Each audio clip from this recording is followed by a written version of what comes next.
This is Sunday Live with Jeff Koinange and Olive Barrows. And welcome to the very last Sunday in August. This year has gone. It's flown by. It's exactly 4 months to Christmas Day. It was just the other day you were saying the first Sunday of the month of August. Imagine. Here we go. Well, it is going really fast. We're here, and we've got a great show for you today, as always. Yes, we do. There were some good questions that came out of our town hall on the new university funding model. Absolutely. Anything that stuck with you? You know, there's lots of complaints about the old model and why we're jumping into the new one without, summarizing the last one. So a lot of controversy there, huh? Yep. But let's hope it works. We'll see what comes out of it. We'll see what comes out. In the meantime, we start tweeting at Koinange Jeff. At O Barrows, at Citizen TV Kenya. The hashtag Sunday Live. Sunday Live begins right now. Tonight. Inapofika midnight leo mgomo wa walimu utakuwa umeanza. That the notice which was to elapse by midnight today has been hereby withdrawn. Teachers' unions pulling apart. Nut calls off strike while Kupet insists strike is still on.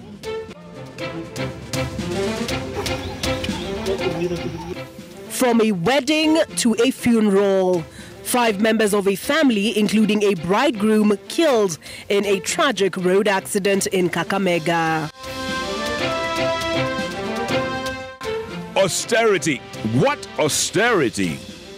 President William Ruto walks back on pledge to cut down number of government advisors as he packs State House with new appointees. Condemned to makeshift homes.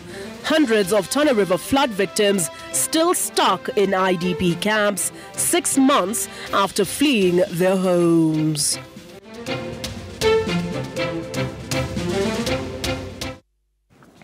And welcome to the broadcast. Our sign language interpreter tonight is Belinda Adhiambo. We start on a very tragic note. 5 family members, including a bridegroom, died on the spot in a tragic road accident on Saturday night near the Lumakanga junction on the Eldoret-Malaba Highway in Kakamega County. The accident involved an oil tanker, a tractor and a Toyota Probox, which the family was traveling in after attending dowry negotiations in Kakamega. The tanker, being driven from Eldoret, hit the tractor's rear before its driver lost control and hit the oncoming car. Now, 2 other occupants survived with injuries and are receiving treatment at hospitals in Eldoret. The bodies of the deceased were taken to Webuye National Morgue, while the wreckage of the vehicles were taken to Lumakanda Police Station. As wakipitia hii Probox, walikuwa watu 6 wakitoka nyumbani. Wakitoka nyumbani walikuwa watu 6. Lakini kufika huko wakapewa hiyo msichana na wakakuja na wote mpaka wakaishia hapa. Kuna gari ilikuwa inatoka Tarubu ikienda Bungoma. Na tinga ilikuwa mbele, lori ikatoka wakati lori ilikuwa mwendo wa kasi sana. Na tinga ilikuwa inaenda pole. Sasa wakati tulifika tukaona nini mbaya, tukafura pena ni kitu ndio pu. Kuangalia hivi kuma ni lori imekonga tinga. Sasa tukafika hapo tukajiuliza nini kidogo, kuangalia hivi watu 5 wamekufa. Tena tukabaki hapo tukausikia tukapiga manduru hapa kidogo.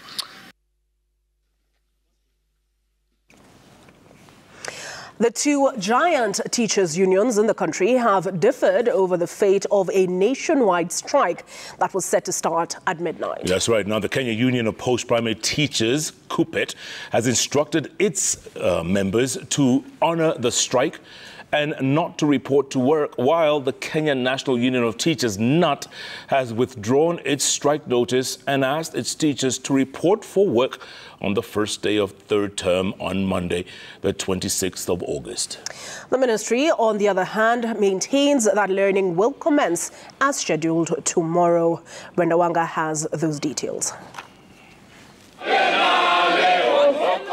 With the clock ticking towards midnight, the deadline for the strike notices issued by both KUPPET and NAT, the two unions, once united in their grievances to the employers, are now singing different tunes. Both KUPPET and KNUT say the employer, TSC, engaged them to try and resolve their demands, but the outcomes of those engagements have either been successful or futile, depending on the union. Now, we had an agreement because Teacher Service Commission decided to talk to us. We agreed after discussions, and the agreement was as follows. The second phase of the salary award for teachers was given and factored in their salaries, in arrears for the month of August. On the matters thereof, which included taking note that Teacher Service Commission, having been seized with the demands that the union presented, only addressed one aspect which had been presented as an item and left the entire 9 other issues not addressed. This council decided to vote that the strike continues. Those outcomes have informed the stand taken by each of the unions that the notice, which was to elapse by midnight today, has been hereby withdrawn by the National Executive Council. This council decided to vote that the strike continues.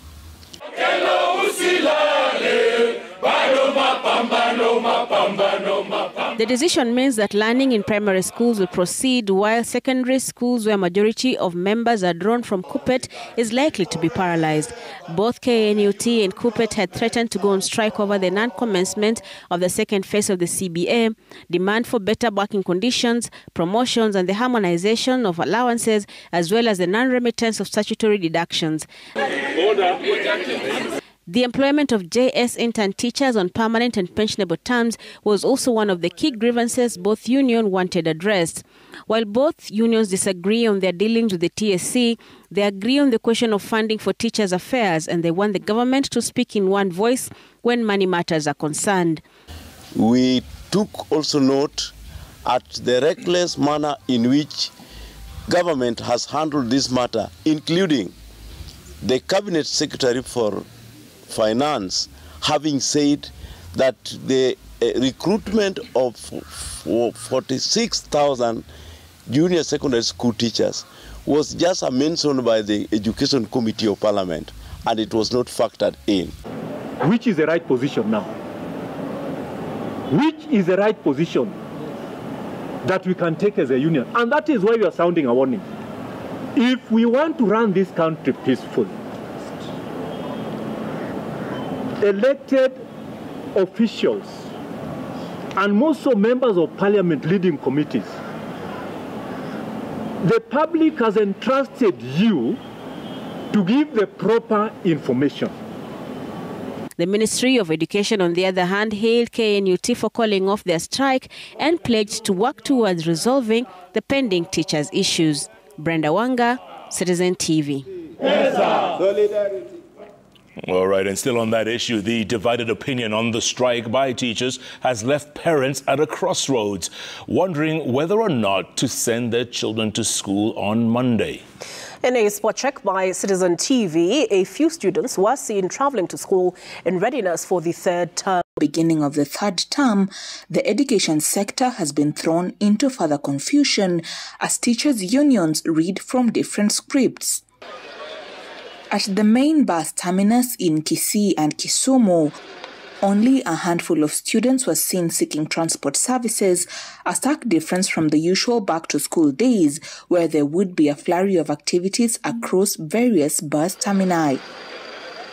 Some parents, angered by the stance taken by the Kenya Union of Post-Primary Education Teachers CUPET, which insisted that the strike is still on. Now, this looming strike is because the teachers, on one hand, are talking of a CBA that was signed in 2021 and has not been implemented fully. They are also using the exam period as a bait to try and squeeze the government to the corner. Na yule mwenye anafaa ende shule Kanga sasa ni hali ya taharuki. Kwenda huko ni mbali, inatumika pesa kwenda Kanga mpaka kutoka Kisumu shilingi 1,000, kurudi 1,000.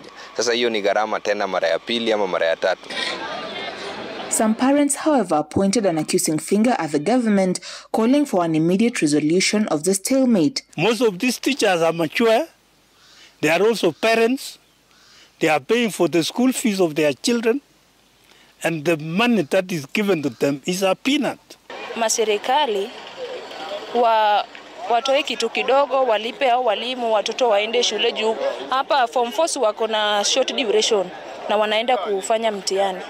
With the two unions now pulling in different directions, it remains to be seen what action will be taken to allow students resume education at the tail end of what has been a disrupted school year. Laura Otieno, Citizen TV.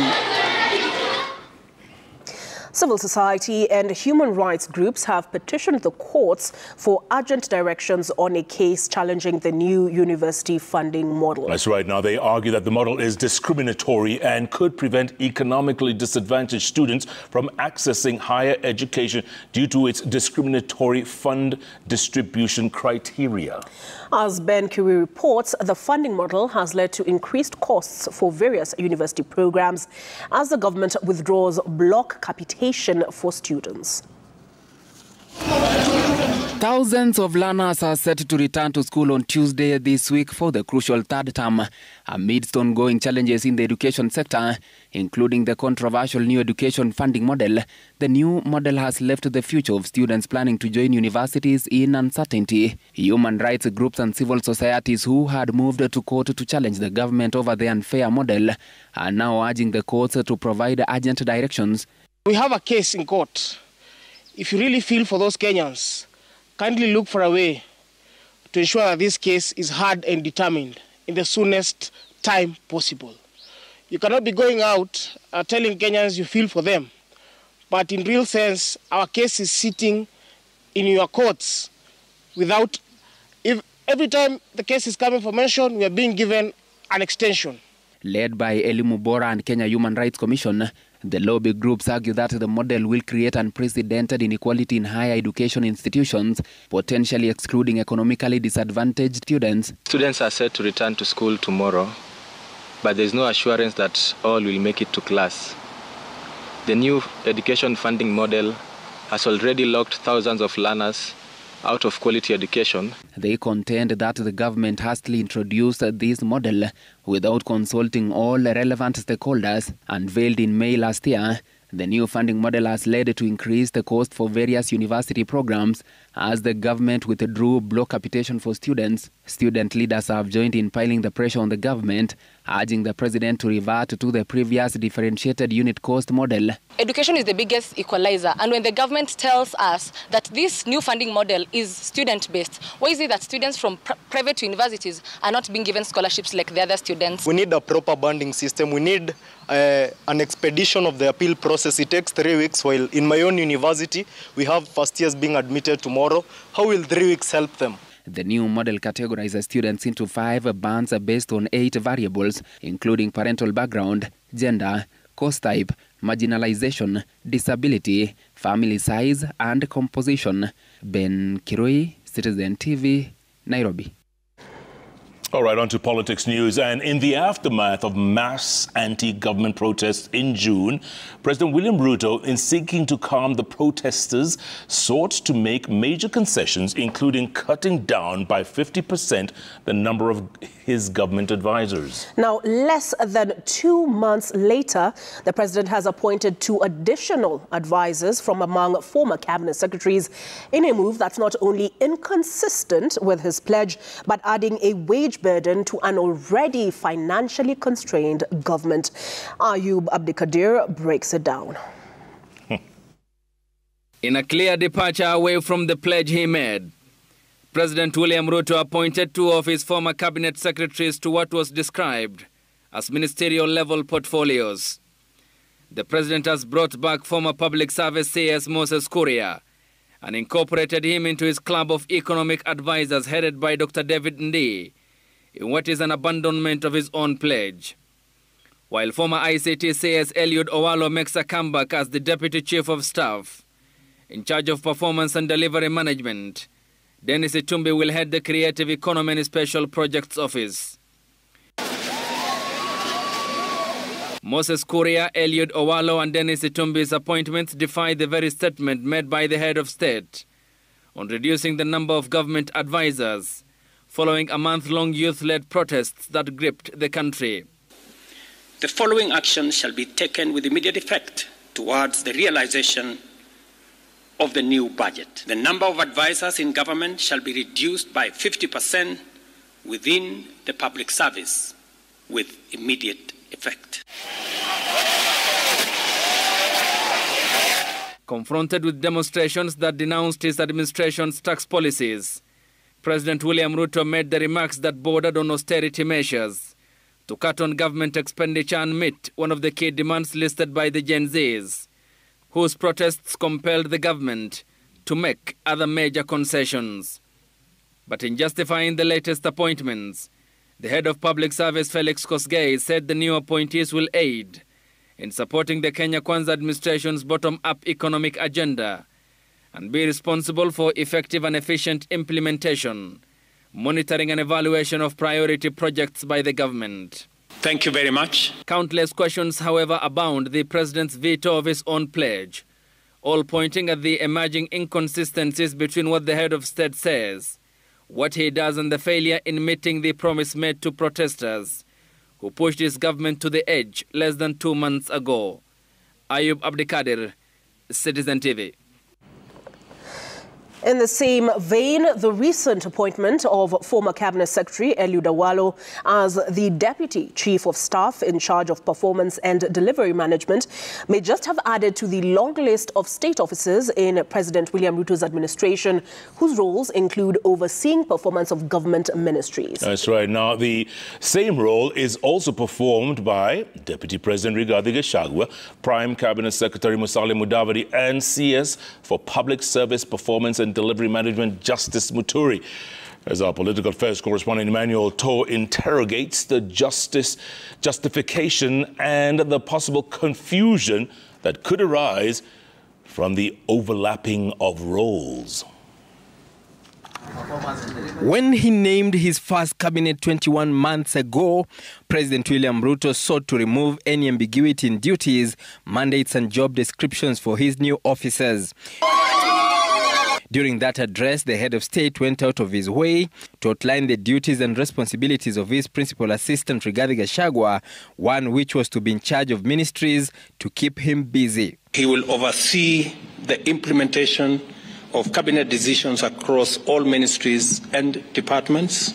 However, that same role was also passed down to the Prime Cabinet Secretary's office, whose primary role will be to oversee the implementation of cabinet decisions across all ministries and departments, as well as oversee the implementation of national government policies, programs and projects. In liaison with the ministry responsible for interior and national coordination, oversee the implementation of national government policies, programs and projects. Mudavadi's other roles include to facilitate interministerial coordination of cross-functional initiatives and programs, simply put, to be in charge of CSs. Performance and delivery. Parts of those roles are also being undertaken by the Ministry of Public Service, Performance and Delivery Management, headed by the Cabinet Secretary Justin Bidan Muturi. Muturi's key functions include overseeing performance of government ministries, departments and agencies in service delivery, and monitoring the implementation of government's priority programs and projects. And now the former CS for ICT, Eliud Owalo, will also get his share of overseeing performance of government ministries, departments and agencies in service delivery under his new role as the Deputy Chief of Staff in charge of performance and delivery management. Bedan Muturi, EGH, Cabinet Secretary. The overlapping, closely linked responsibilities are also similar in the mandates in the public service sector, where the Ministry of Public Service, the Office of the Head of Public Service, and the Public Service Commission play similar roles, while CS Muturi is in charge of the general public service docket in the country by supporting, coordinating, and facilitating performance management and measurement for effective service delivery in the country. The role of the Public Service Commission, which is majorly a recruitment body for public servants, also includes promotion of good governance and ensuring efficiency and effectiveness in the provision of quality services in the public sector. The Head of Public Service, Felix Koskei's duties also include promotion of ethics, good governance, efficiency and effectiveness in the provision of public services through the deployment of right skills, values and leadership in the Kenyan public sector. The duplications come amidst calls to have the government walk the talk in reducing public expenditure.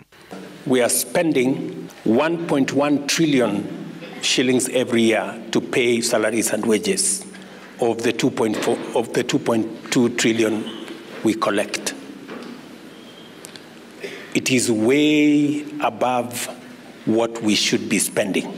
Our wage bill is 47% of our revenues.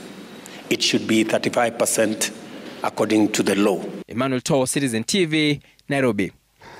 All right, listen to this next story. Deputy President Rigathi Gachagua has called on the church to reconsider its decision to bar political leaders from speaking about politics in church.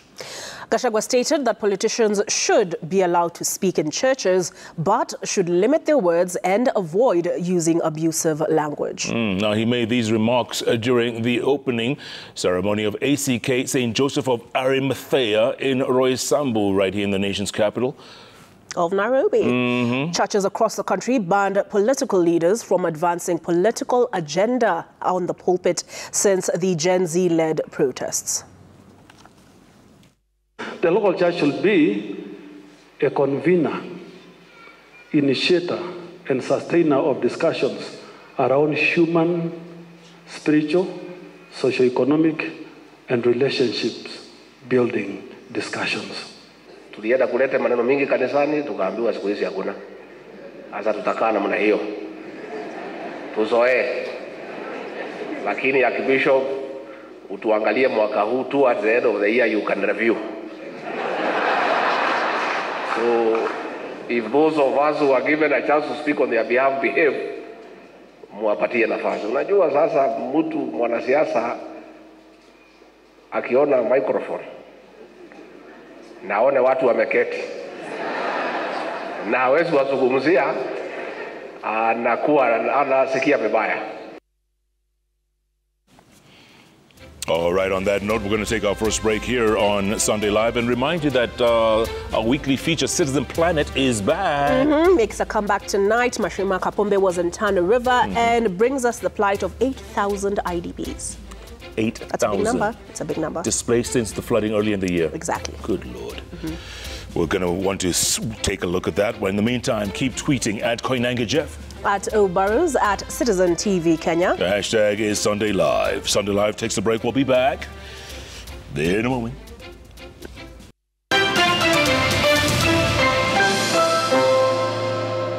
It is exactly 31 minutes past the hour. Welcome back to Sunday Live here at Citizen Television. On to our weekly feature, Citizen Planet.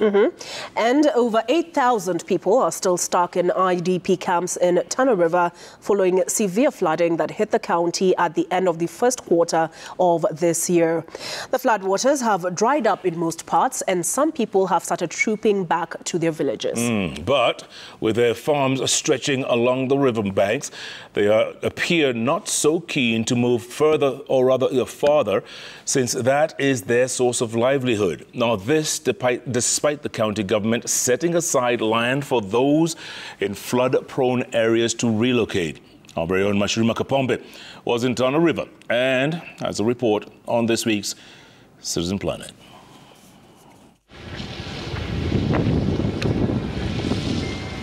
The road to Odole village in Marafa, Tana River County is now passable.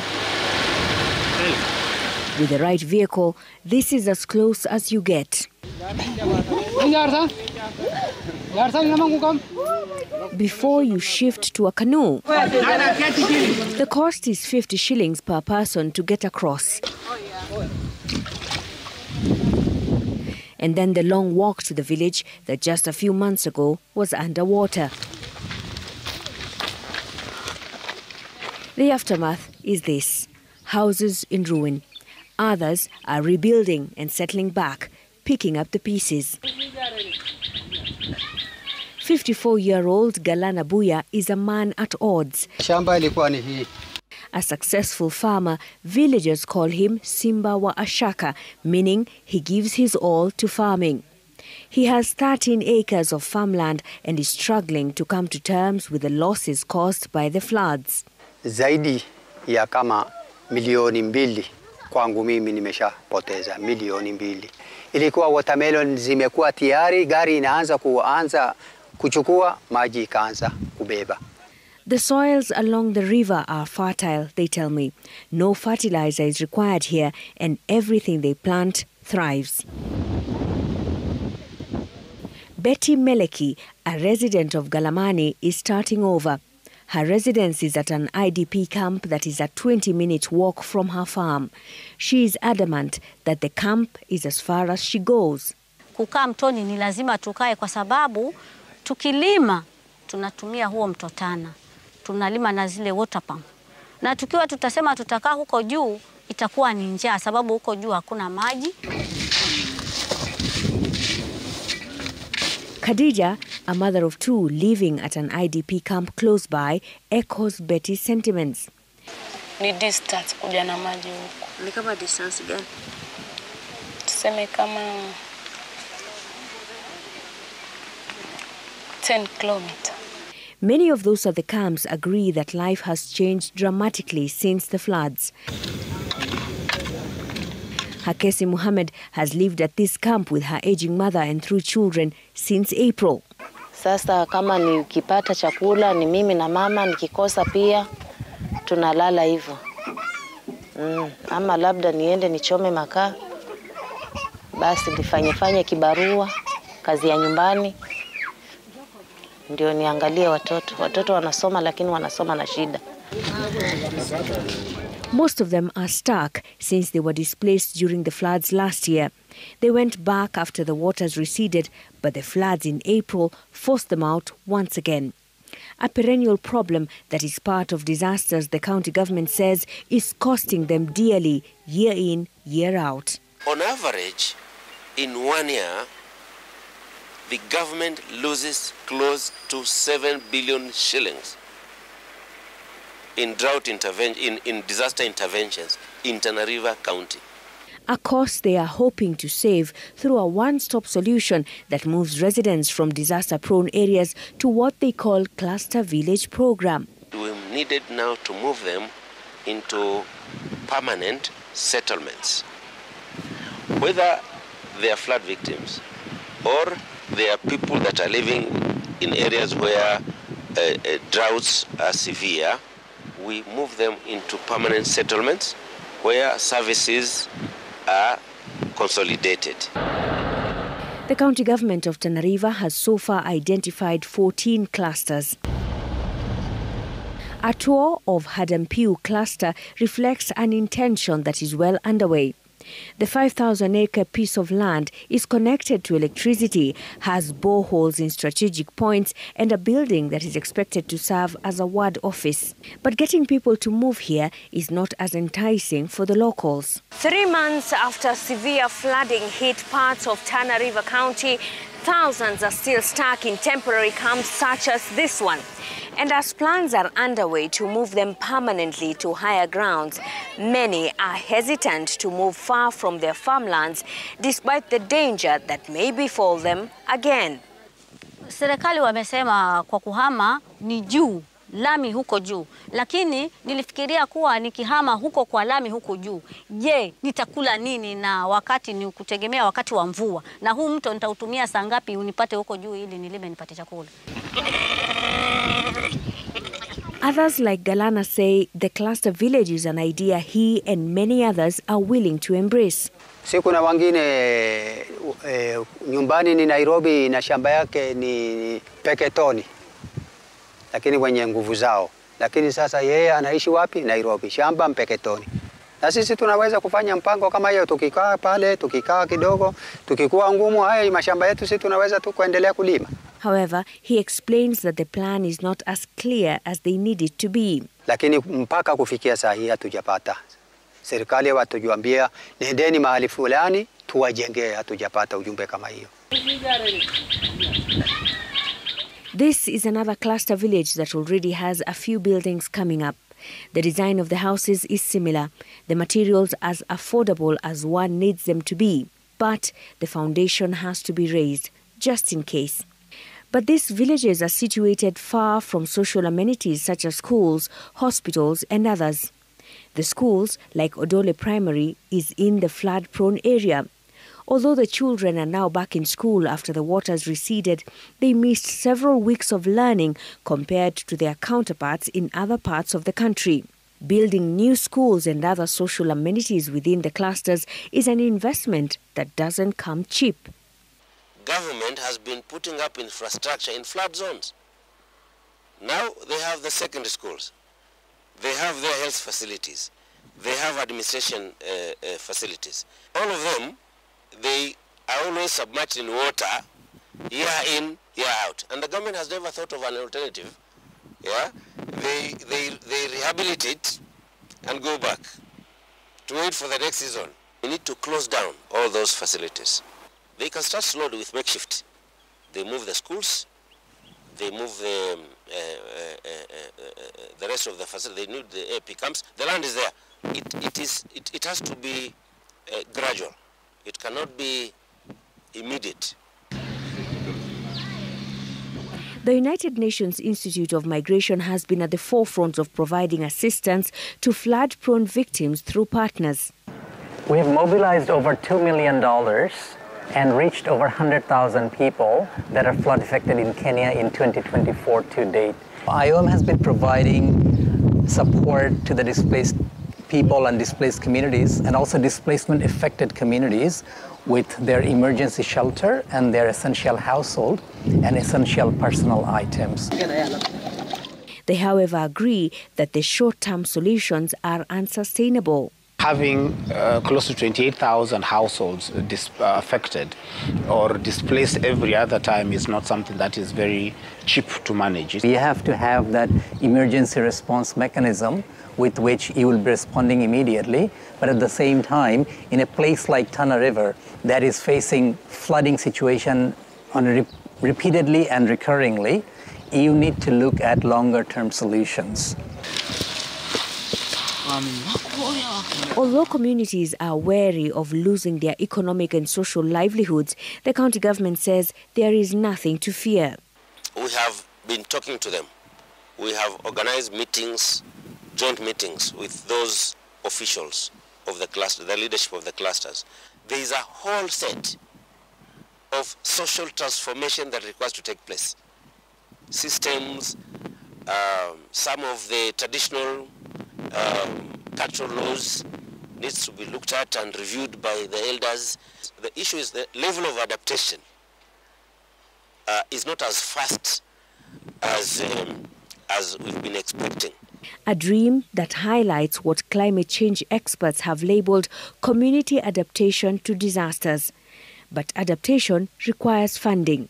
The cost of setting it up completely, less housing, just the infrastructure, roads, water, health facility, maybe ECD center, a police post, it will cost 700 million shillings.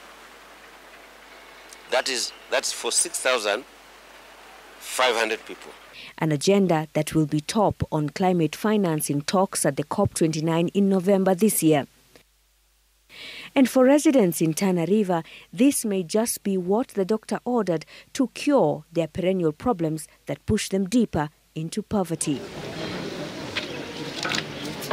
Mashirima Kapombe, Citizen TV, Tana River. Heart-wrenching story. It is indeed. In your own country, you were saying. Imagine IDPs for 8 months. Yeah, it's a long time. Ouch.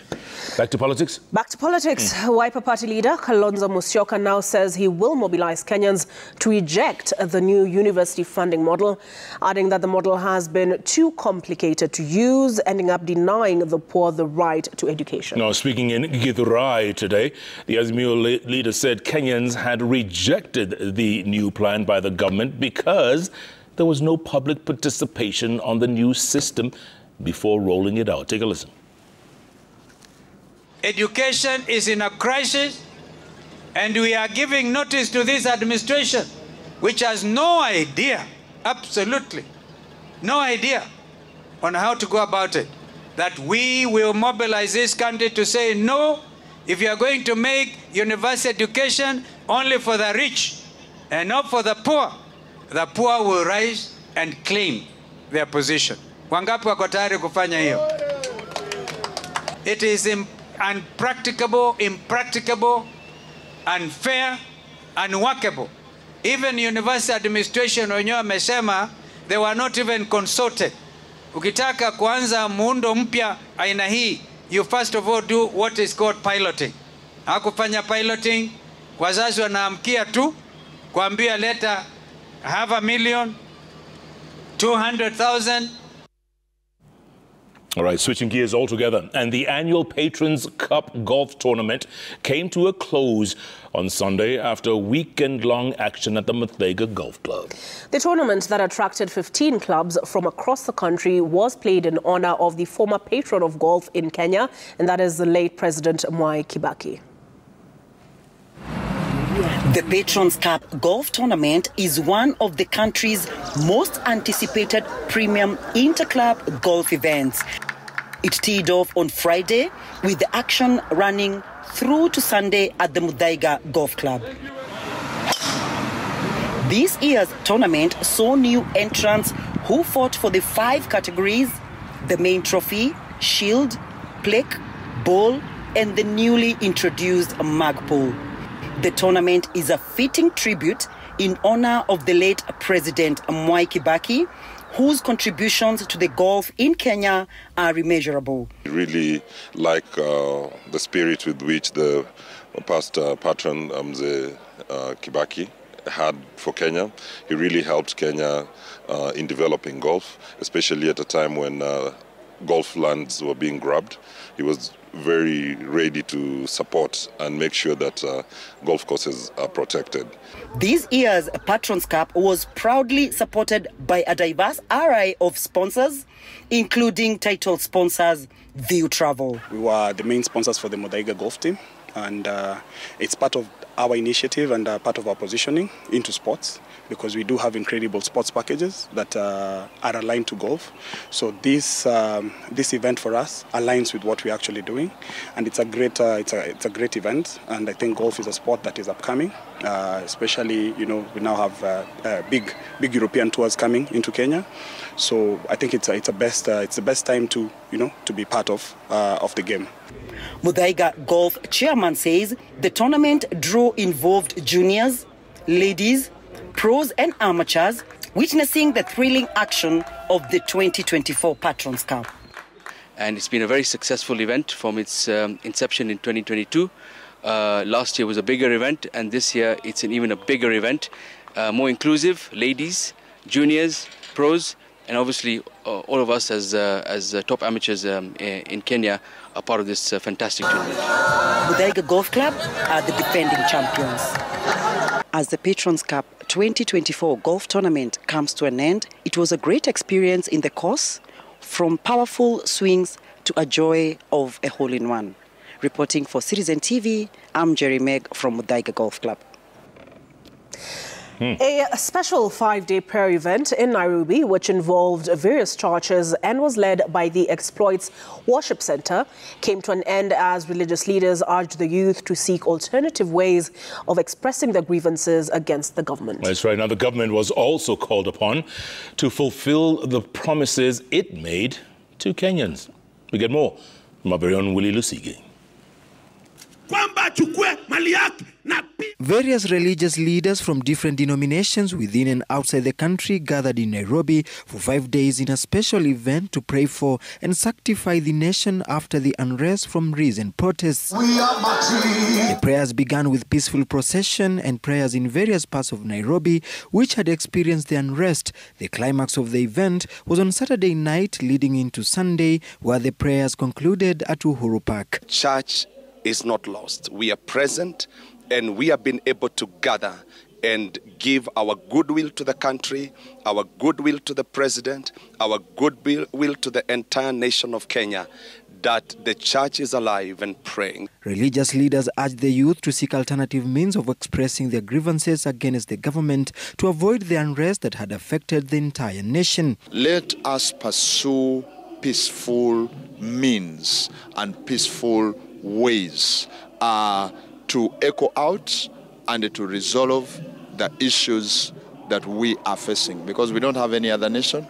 We have one nation, and that is Kenya, and we are the ones to build this country. The government was also urged to fulfill all the promises it made to Kenyans to stem disaffection. The government, to pursue all means that are possible to ensure that they fulfill the manifesto, the agenda that the president promised to the people of this country. Religious leaders also plan to tour various parts of the country to continue praying for the nation and encourage Kenyans to unite in rebuilding the country. When you destroy Kenya, where will you go? Willie Lusige, Citizen TV, Nairobi. It causes an African woman.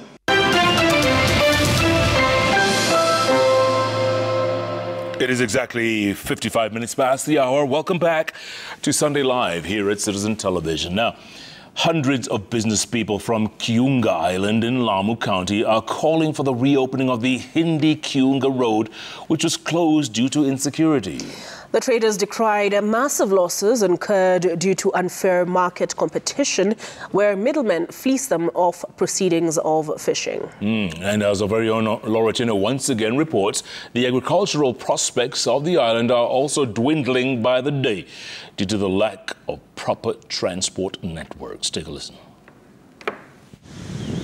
Beneath the pristine waters of the Indian Ocean lies the livelihoods of hundreds of families of Kiunga Island in Lamu County. For decades, the fish from the ocean sustained generations of families who made a kill from the exotic fish of the Indian Ocean. However, for the last 7 years, the fortunes drawn from the waters have been dwindling after the closure of the Kiunga Hindi Road due to incessant terror attacks that claimed scores of lives. Since then, fishermen and other traders have been crushing under the weight of brokers. Kiunga lobster ni wingi sana, lakini bei ndio ziko chini sana. Sasa hii mimi nilikuwa nikiuza lobster 6,000, 7,000, 8,000, leo hii nauza lobster 1,500. Unaona kama usamaki nimeshikilia, huyu ni samaki aina ya chewa ambaye kwamba nimemnunua na shilingi 50. The same piece of fish ambao ni Lamu tu hapo karibu, huyu naweza mpata na shilingi 300. In 2022, the government had announced the rehabilitation of a 113-kilometer stretch of road from Hindi, snaking through Bodhei and into Kiunga. However, the road is still overrun by bushes. Area residents are now calling for the proper rehabilitation of the road in order to enhance their trade. Ni vizuri ikiwa barabara ikitengenezwa, kwa sababu safari itakuwa uko time yoyote na wakati wowote, na hata ukitoka bahari ukija pwani uweza kuingia kwa nyumba kwa shughulikia zako kidogo. Huku Kiunga tuna kila potential ya economic activity, lakini sasa tumezuiwa na usafiri. Hatuwezi kufikia soko kwa sababu ya barabara. Hivi sasa ni msimu wa watermelon. Watermelon zimejaa mitaani, zinauzwa at the cheapest price. Unapata watermelon ya 6 to 7 kgs na shilingi 100. And with the security situation having been pacified for nearly 7 years, residents of Kiunga are hoping that their livelihoods will also be jolted back to life by reopening transport channels to the island. Laura Otieno, Citizen TV. A family in the Kiangothe village of Kirinyaga County is overjoyed after the kin who was serving a life sentence at the King'ong'o prison in Nyeri was released after a successful appeal. That's right. 52-year-old Peter Githinji was set free, having served 13 years after he was found guilty of defiling his own daughter. His efforts to appeal the 20-year sentence only made things worse, as he was instead handed a life sentence. Friends and relatives who received him after he left prison are optimistic that he will turn a leaf, even as he admits that life is not the same, having lost his glory days behind bars. Na ile vitu nilikuwa natarajia nifanye tayari ilifanywa kitambo. Kwa hivyo sasa mimi ni kama mtoto amezaliwa bila kitu. Nilipata ripoti nikiwa Kerugoya, na niliposikia hivyo mimi nikachukua pikipiki nikaenda nyumbani, nikaenda nikampata, na nilipompata nilifurahia sana na nikashukuru Mungu. Tulifurahi kama familia kwa sababu tuliona ni kama ni Yesu amerudi Kenya. Tuliona ni kama ni Yesu amerudi Kenya. Hata kama hatukuona Yesu wakati alikuwa duniani, tuliona ni kama Yesu alirudi kwa sababu tulikuwa tumeona hatutawahi muona tena. 6 of the best by the Blues. By the way, in the other game played a little later on, Liverpool beat Brentford 2-0. All right. Thanks for checking up on Google. Good to know. You know? Time for some feedback from all of you all. What do we have on Twitter? What's the first one? This is Okello Mwalimu, who says, in order to unlock the impasse in the education sector, government must be responsible enough to honor the pledge of employing all JSS teachers. It's so unfortunate that NAT has abandoned these teachers in their hour of need. I urge KUPPET Kenya to stand with them. Viva. Kwabe Noir says, I support KUPPET strike. Let the government not misuse the JSS interns. They should confirm them as they agreed during the recruitment. Internship is just 1 year. And this is Velis, who says, personally, I am a student at Egerton University joining my 2nd year, and I'm suffering a lot from this new funding model. I was placed in band 4, making my household fee 98,000. None of my parents have a job until now. I've paid nothing. I've tried appealing twice, but no response. Tomorrow is going to be very interesting, because kids go back to school. NAT calls off the strike. Yeah, KUPPET says it's still on. It's going to be crazy. And still, I'm just peeping, and I can see that town hall on the university funding model has just finished. Oh, just now? Yep. Wow. Just in time for the news. I hope they resolve these issues. You know, he's talking about him appealing twice, and there being no response. Yeah. All right, folks. I guess we're gonna just about does it for this very last Sunday in August. Should we do this again next week, same time, same place? We have no choice. None whatsoever. All right, folks. Have a fantastic week ahead. Goodbye, August. Hello, September.